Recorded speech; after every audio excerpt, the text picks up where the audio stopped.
Hello my dear student, कैसे हैं आप लोग। उम्मीद करते हैं आप लोग अच्छे होंगे और अपनी स्टडी अच्छे से कर रहे होंगे। तो इस वीडियो में मैं आपको बताने वाला हूं, यहाँ पर देख सकते हैं आप NCERT class 10th math chapter क्या है 2, जिसका नाम है बहुपद। जिसका नाम क्या है बहुपद। इसके अंतर्गत हमारे पास प्रश्नावली 2.1 आता है। प्रश्नावली क्या आता है 2.1। इसके अंतर्गत जितने सवाल हैं उनको हम बहुत ही आसान तरीके से सॉल्व करेंगे। यह 1 शॉर्ट वीडियो होने वाला है। कैसे वीडियो होने वाला है 1 शॉर्ट वीडियो। हालांकि इस प्रश्नावली की सवाल को हम 5 मिनट में सॉल्व कर लेंगे। क्या कर लेंगे 5 मिनट में सॉल्व कर लेंगे। लेकिन हम चैप्टर पढ़ रहे हैं बहुपद। चैप्टर कौन सा पढ़ रहे हैं तो बहुपद। तो बहुपद के बारे में जान लेते हैं। क्या कर लेते हैं, सबसे पहले हम बहुपद के बारे में जान लेते हैं। अगर मैं आपसे पूछूं बहुपद क्या है या किसे कहते हैं, तो आप को पता होना चाहिए कि बहुपद क्या है और किसे कहते हैं। तो चलिए सबसे पहले हम समझते हैं बहुपद क्या है और किसे कहते हैं। बहुपद वे होते हैं जिनके प्रत्येक चर की घात पूर्ण संख्या में होते हैं। किस में होते हैं पूर्ण संख्या में। तो अब आपके मन में यहाँ एक सवाल आता होगा, सर चर संख्या क्या है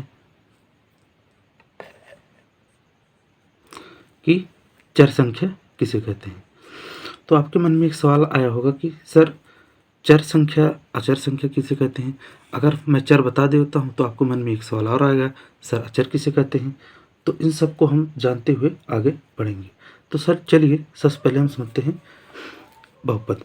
बहुपद वे होते हैं जिनके प्रत्येक चर की घात पूर्ण संख्या में होती है। अब पूर्ण संख्या किसे कहते हैं, पूर्ण संख्या समझ लेते हैं।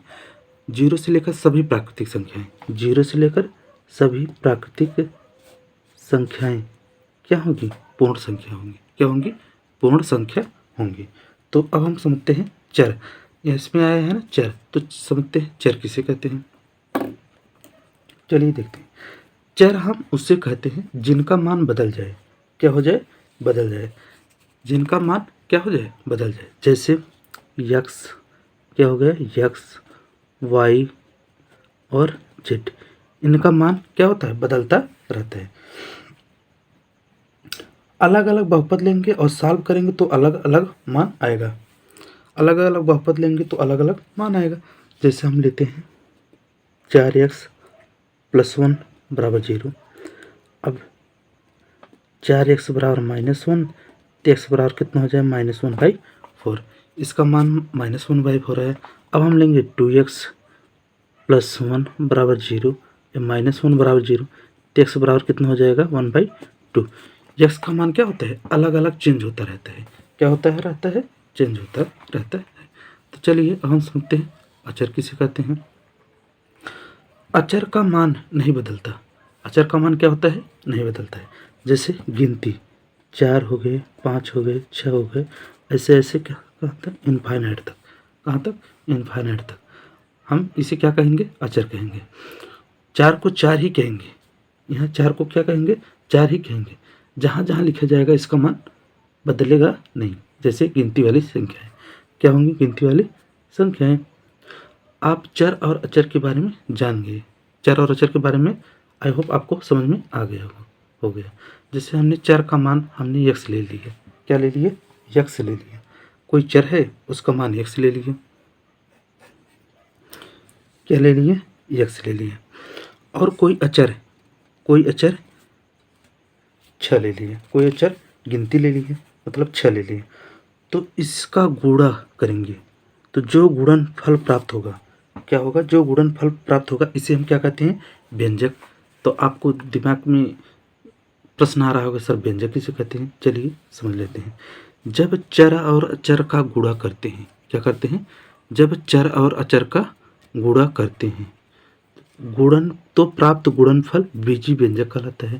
तो प्राप्त गुणनफल क्या कहलाता है बीजी व्यंजक। यहाँ जो 6x प्राप्त हुआ है चर और अचर मानो चर मानते हैं x और अचर मानते हैं 6। इन दोनों का क्या करेंगे गुणा करेंगे। तो जो गुणनफल प्राप्त होगा वह क्या कहलाएगा एक बीजी व्यंजक कहलाएगा। ठीक है, आई होप आपको यहाँ तक समझ में आ गया। जितने भी बहुपद होते हैं, जितने भी क्या होते हैं, बहुपद होते हैं, वे सारे के सारे बीजी व्यंजक कहलाते हैं। वे सारे के सारे क्या कहलाते हैं, बीजी व्यंजक कहलाते हैं। जैसे कोई बहुपद दे दी है x² + 5x + 6, ये क्या है, एक बहुपद है, तो ये एक बीजी व्यंजक भी होगा। क्या होगा, यह एक बीजी व्यंजक भी होगा। ठीक है, आई होप आपको यहाँ तक समझ में आ गया। लेकिन सभी बीजी व्यंजक बहुपद नहीं कहलाएंगे, सभी बीजी व्यंजक बहुपद नहीं कहलाएंगे। तो जैसे मान लेते हैं x² + 5x + 6 = √5x + c = है, इतना है, x² + √5x + c। बहुपद होने के लिए चर का घात एक पूर्ण संख्या होना चाहिए। इसमें देखते हैं चर का घात पूर्ण संख्या है, इसमें तो है x, लेकिन इसमें अगर √5x करेंगे, इसका मान लिखेंगे √5 और √x, √5 और √x। अंडर रूट का मान होता है वह घात में 1/2, क्या होता है, घात में 1/2, तो x का मान 1/2 हो जाएगा, जो एक पूर्ण संख्या नहीं है। तो इससे सिद्ध होता है कि सभी बीजी व्यंजक बहुपद नहीं होंगे, लेकिन सभी बहुपद बीजी व्यंजक होंगे। आई होप आपको यहाँ तक समझ में आ गया होगा। ठीक है, दूसरा उदाहरण लेते हैं। जैसे यहाँ पे दूसरा उदाहरण लेंगे, जैसे 4x² + 5, यह एक बहुपद है। क्या है, बहुपद है, यह बहुपद है। सभी हमने क्या कहा, सभी बहुपद बीजी व्यंजक हो सकते हैं, लेकिन सभी बीजी व्यंजक, क्या, सभी बीजी व्यंजक बहुपद नहीं होंगे।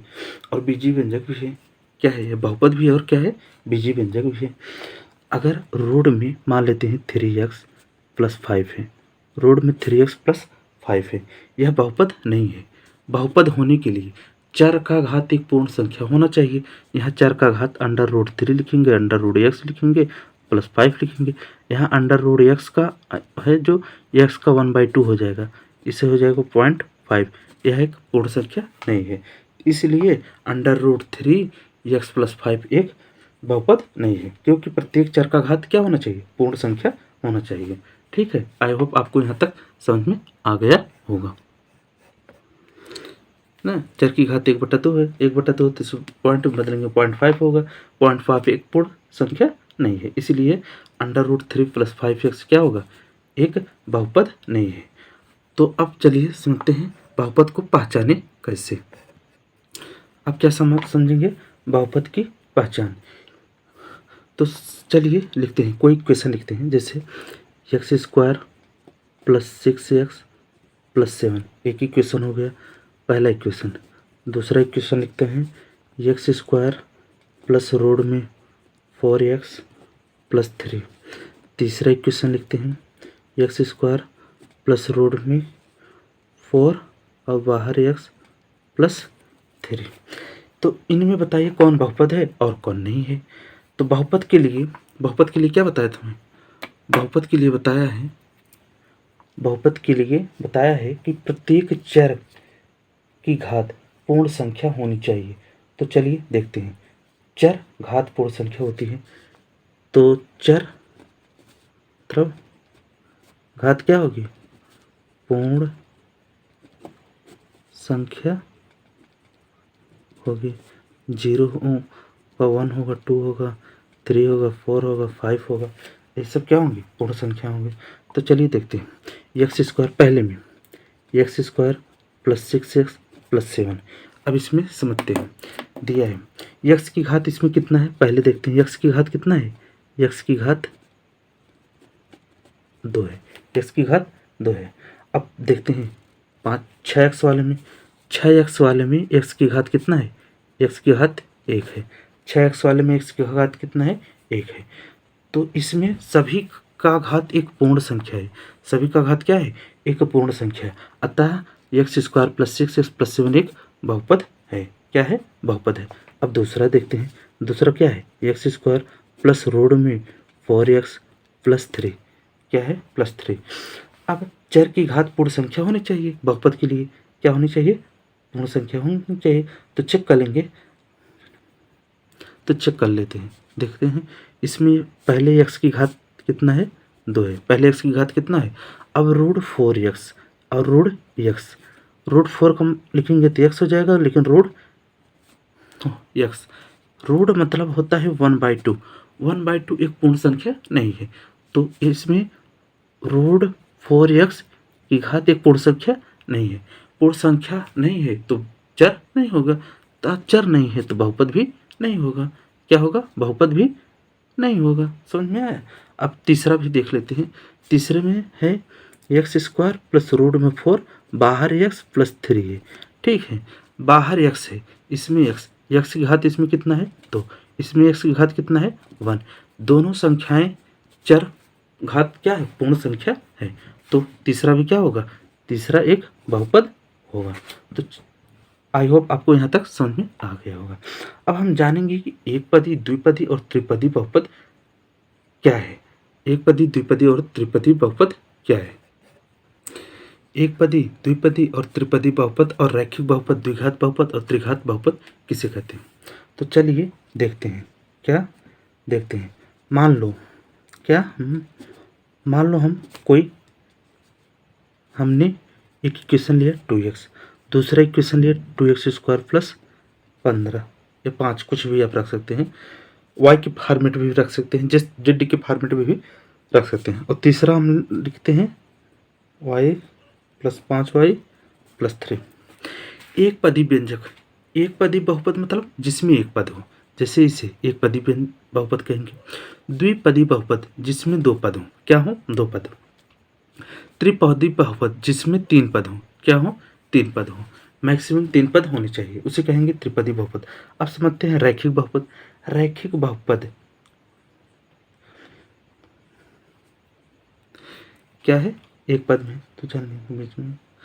बहुपद को जब पद गिना जाएगा क्या होगा, अगर पद गिनेंगे तो बीच में प्लस या माइनस को देखकर गिना जाएगा, प्लस या माइनस को देखकर गिना जाएगा। जैसे 2x² प्लस 15 है, इसमें 2 पद हैं, एक ए पद है, एक ए पद हो गया। ठीक है, तो इसमें क्या है, इसमें एक पद, 2 पद, 3 पद, इसमें कितने पद हो गए, 3 पद। तो हम पावर को देखकर, पावर को देखकर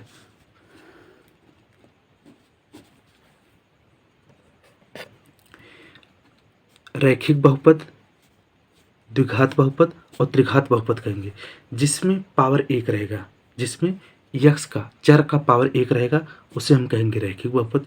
जिसमें चर का पावर मैक्सिमम 2 रहेगा, उसे हम बोलेंगे द्विघात बहुपद। जिसमें चर का पावर मैक्सिमम 3 रहेगा, उसे हम बोलेंगे त्रिघात बहुपद। ठीक है, क्वेश्चन को सॉल्व करने से पहले हम जान लेते हैं कि द्विघात बहुपद क्या है। क्या, क्वेश्चन को सॉल्व करने से पहले हम देखते हैं द्विघात बहुपद। अब समझते हैं द्विघात बहुपद। अब द्विघात बहुपद किसे कहते हैं। यदि आपसे कोई पूछ ले कि द्विघात बहुपद किसे कहते हैं, ठीक है, तो आप कहेंगे कि जिस बहुपद में प्रत्येक चर की घात पूर्ण संख्या हो, जिस बहुपद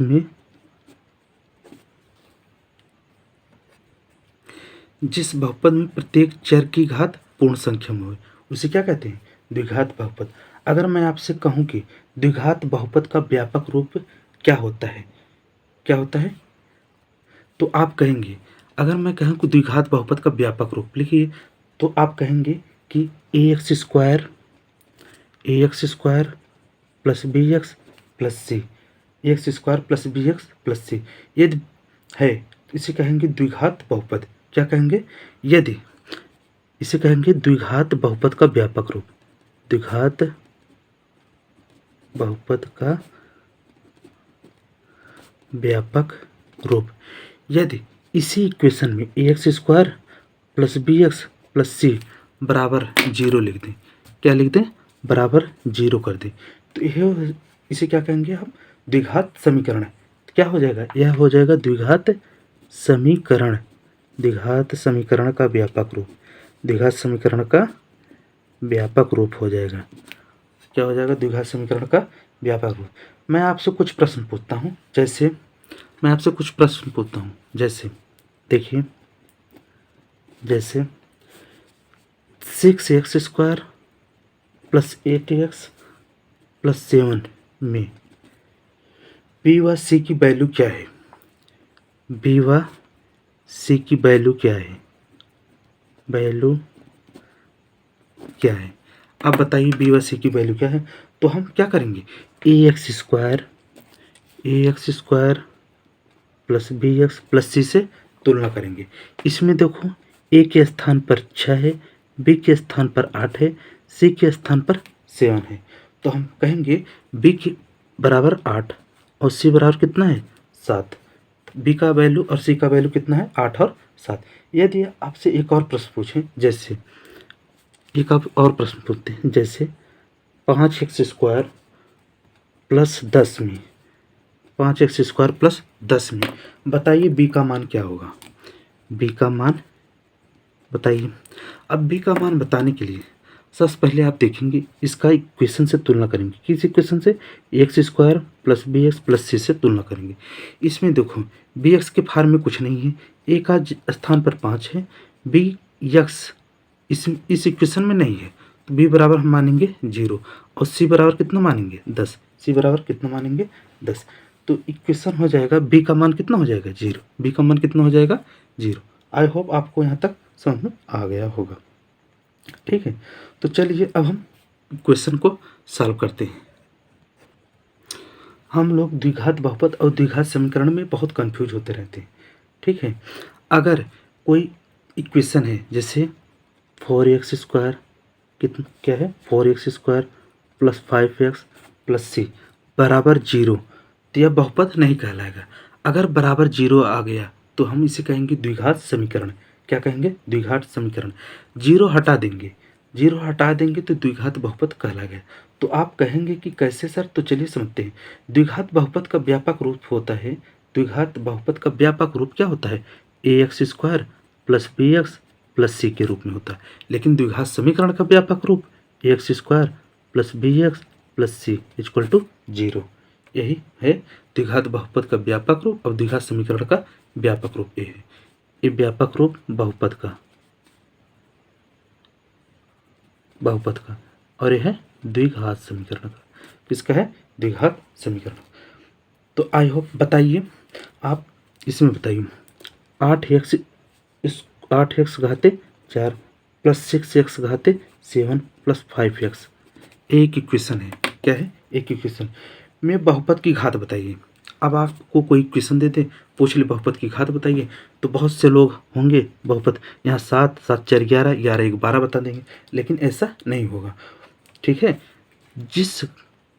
जिसका घात मैक्सिमम होगा वही उस बहुपद का क्या होगा?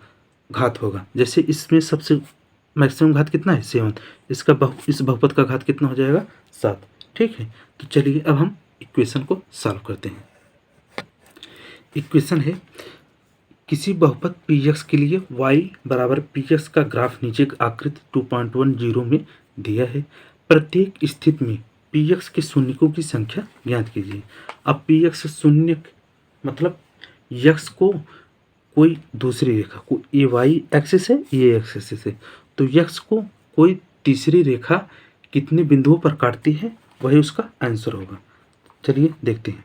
पहला y एक्सिस पे है, y एक्सिस पे एक बार काट रही है, y एक्सिस पे कितनी बार काट रही है? एक बार काट रही है, और x एक्सिस पे एक भी बार नहीं काट रही है, तो इसका आंसर क्या हो जाएगा 0। 0 इसका आंसर हो जाएगा। पहले का कितना आंसर आ जाए 0। दूसरे में समझते हैं। यहाँ देखिए ये y एक्सिस, ये x एक्सिस, y एक्सिस को x एक बार और x एक्सिस को भी एक बार काट रहा है, तो इसका आंसर क्या हो जाएगा? एक आंसर हो जाएगा। कितना हो जाएगा? एक आंसर हो जाएगा। अब हम देखते हैं तीसरा क्वेश्चन। तीसरा क्वेश्चन है ये x एक्सिस, ये y एक्सिस। ठीक है, अब यहाँ से देखो, यहाँ एक बार x एक्सिस को काट रहा है, फिर यहाँ y, फिर यहाँ x एक्सिस, फिर यहाँ x एक्सिस। अब देखो हमें x एक्सिस पर निकालना है, तो एक बार यहाँ काटा है, एक बार यहाँ काटा है, एक बार यहाँ काटा है, टोटल कितनी बार काटा है 3। तो इसका आंसर कितना हो जाएगा? 3 हो जाएगा। अब देखते हैं चौथा x dash equation x axis पे काटना है, एक बार यहाँ एक बार यहाँ, 2 बार काटा है, तो इसका आंसर कितना हो जाएगा? 2 इसका आंसर हो जाएगा। अब हम देखते हैं क्वेश्चन नंबर 5। क्वेश्चन नंबर 5 क्या है? क्वेश्चन नंबर 5 है, एक यहाँ से रेखा चली है, एक बार यहाँ काटा है एक्स एक्सिस पे, एक बार यहाँ काटा है, और ये जो है वाई एक्सिस पे, तो एक बार यहाँ काटा है एक्स एक्सिस पे और एक बार यहाँ काटा है। पूरा कितनी बार काटा है? 4। इसका आंसर कितना हो जाएगा? 4। कितना हो जाएगा? 4। अब देखते हैं इस टॉपिक का लास्ट क्वेश्चन। लास्ट क्वेश्चन क्या है? यहाँ से देखो, एक बार यहाँ काटा है, एक बार यहाँ, फिर एक बार यहाँ काटा है, उसके बाद चला है, फिर एक बार यहाँ काटा है। जितने बार एक्स एक्सिस पे काटेगा वही उस का क्या होगा? आंसर होगा। इस कितनी बार काटा है? 3। तो इसका आंसर कितना हो जाएगा? 3। आई होप आपको बहुत अच्छे से समझ में आया होगा। अगर वीडियो अच्छे लगे तो चैनल को लाइक शेयर एंड सब्सक्राइब जरूर करिए। यदि आप वीडियो में नए हैं तो कमेंट जरूर करिएगा दोस्त। मिलते हैं अगले वीडियो में एक अच्छे टॉपिक